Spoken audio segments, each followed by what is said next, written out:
The Simplicity team participated in the Campus EcoChallenge with the goals of raising awareness about the benefits of using simple eco-friendly cleaning products and how easy it can be to make your own.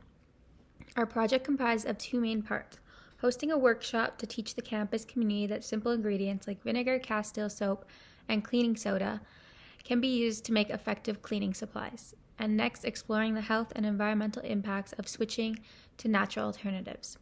We questioned how simple ingredients could benefit the body, what are harsh chemicals and how do they affect biodiversity, and the cost of our products compared to the traditional cleaning supplies. Additionally, we did some background research for the brands Dr. Bronner's and Tide. We chose these two companies since Dr. Bronner's Castile soap is the main cleaning agent we used, and chose Tide as a generic comparison. Since greenwashing is so prevalent in this topic, we aim to find science-backed evidence and studies. Now for what we did. We hosted a DIY cleaning supplies workshop where we made two different cleaning products, a liquid laundry detergent and an all-purpose cleaning spray. The recipes use the common ingredient Castile soap, which highlights multi-use ingredients. We made a poster that prompted attendees to bring an empty jar or a spray bottle, and the jars we provided were cleaned sauce or pickle jars, which shows another aspect of sustainability that was integrated into our workshop. Unfortunately, we had no attendees. However, we understand that it is a very busy time of the semester, and although we couldn't reach more students, we still benefited from the workshop. The planning process was educational, and we learned how to make homemade cleaning products for ourselves. Relating to voting with your dollar, I investigated the company owners of both Dr. Bronner's and Tide. Tide is owned by Procter & Gamble, which is a large multinational distributor that has been involved in ethical controversy over how their ingredients are sourced. However, recently the company has taken a shift in how they operate, taking a more sustainable approach, according to Luca 2019. It is important to note that, as we have discussed in class, large companies have the funds to decide what information is available online. I experienced this gap when trying to find data on Procter & Gamble, as compared to Dr. Bronner's that had many peer-reviewed sources discussing the company's sustainability efforts, including a study by Donnelly et al. Done in 2010 that discussed the high level of transparency the company had and highlighted that the main office was willing to discuss all ethical matters. So my portion was to research the impacts. Eco-friendly cleaning products are booming nowadays as most of us become more aware of the negative impacts of traditional cleaning products on the environment and our health. An interest in leading a healthier, more responsible life and concern for the state of our planet and its future as a home to the next generations motivate people all over the world to strive for more sustainable production models. This in turn drives changing consumption habits and increases demand, allowing more companies to offer better products at more affordable prices. As our workshop specifically, nobody showed up. However, the potential impacts of this would have been to educate members of our campus on the harms and risks associated with conventional cleaning products, demonstrate how easy the process is to make your own, showcase the environmental, economic, and health factors to a more eco-friendly cleaning, and hopefully motivate the people around us to continue using DIY cleaning products. Making the switch to more eco-friendly alternatives can not only improve your health, but also the amount spent on products, as well as the depleting state of our environment. As for the impacts our project has made on us as individuals, we learned that nobody really cared to attend our workshop, whether it be the busy time of the year or just general disinterest in the subject. However, I learned how truly easy it is to make your own cleaning products and how the switch can greatly impact your everyday life. So for my part, I did look at the environmental and economics cost analysis as part of our group project work. So the economics analysis in the context of environmental sustainability examines how the production of liquid soap affects environmental resources, ecosystems, and societal well-being. The focus is on minimizing negative environmental impacts while maximizing positive outcomes for the environment and society. This is known as externalities. So in terms of raw material sourcing, we did use oil, sodium hydroxide, and water majorly, and we did ensure that the soap production does not contribute to deforestation, biodiversity loss, or the exploitation of natural ecosystems. I believe this is a fundamental component of an environmentally sustainable project. So in terms of packaging, the use of biodegradable, recycled, or minimalist packaging reduces the consumption of single-use plastics and plastic waste.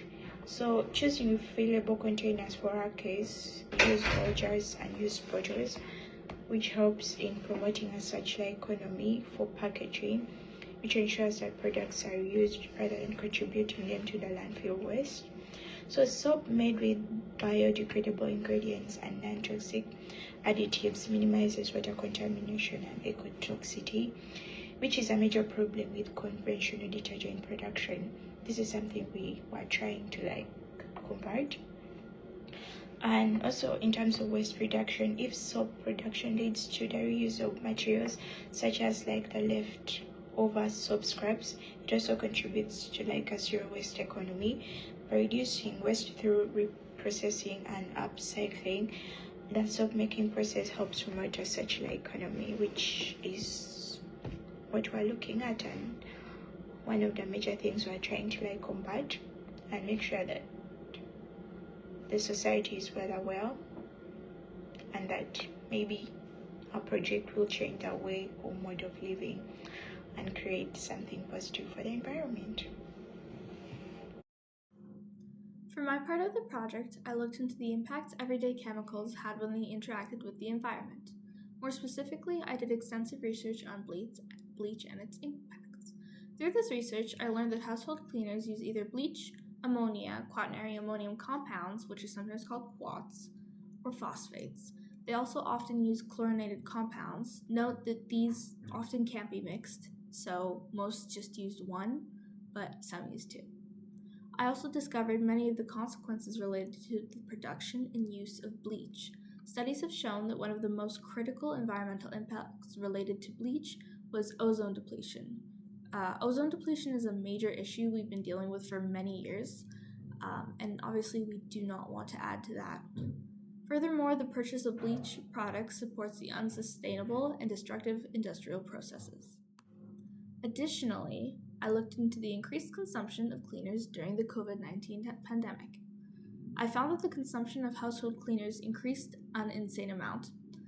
According to an article Forbes published, the average amount of money consumers spend on cleaning supplies each month had gone up 12% over the last 2 years, which translates to a lot when you consider the volume of how many things are bought. This in turn leads to the increased production of items and extraction of resources. Lastly, I investigated the impacts pesticides had on ecosystem biodiversity. One thing people often fail to consider is the effect of pesticides designed to kill one species have on the other species that interact with the same aspect of the environment, so, for example, a flower or vegetable. Studies show that wildlife can be impacted by pesticides through their direct or indirect application, such as pesticide drift, secondary poisoning, runoff into local water bodies, which then in turn pollutes the entire water system, or groundwater contamination, which does the exact same thing. We see these issues often when people spray pesticides on plants to keep unwanted insects off of them, like aphids, for example, and then end up impacting bees or ladybugs or other beneficial pollinators. These effects end up ricocheting through the web of life all the way up to humans, because humans cannot eat without pollinators. The research question I answered through this project were, what are the health-related benefits to simple ingredient cleaning products? There's a wide variety of health benefits from using simple ingredient cleaning products versus traditional household or products that you buy from the store. One of the big ones is reduced exposure to harmful chemicals. So typically in traditional products that are bought from the store, they often contain volatile organic compounds, and these have sulfates and other toxic substances that can irritate eyes, skin, and the respiratory system, and in some very serious cases can disrupt hormones. And switching to products that are made with natural ingredients and are significantly lower these risks, benefiting people with conditions such as asthma or sensitive skin, or as well as significantly lowers health risks and benefits people who have these health concerns. Another big thing about using simple ingredient cleaning products is improved air quality and quality within households. These traditional cleaners that have the VOCs, so this is the volatile organic compounds that we talked about before, they contribute to indoor air pollution, and this can lead to chronic headaches, dizziness, and other health issues regarding your respiratory system. And environmentally friendly and simple ingredient cleaning products that are made without especially the synthetic fragrances better the air quality within workplaces and homes, as well as the safety for vulnerable populations. So non-toxic cleaners are typically safer for children, elderly, pregnant women, and those with chronic conditions such as asthma or other pre-existing health conditions. For example, a lot of antibacterial agents and traditional cleaning products have triazocan, and this is linked to immune system issues and developmental concerns, which can be especially harmful to fetus and young children, as well as it enhances peace of mind. So for people who are striving for a more sustainable and eco-friendly lifestyle, by switching to traditional cleaning products, it is not only safer for them, but also is biodegradable and reduces the environmental impact. And it is a dual benefit that appeals to people who prioritize both personal health and environmental health.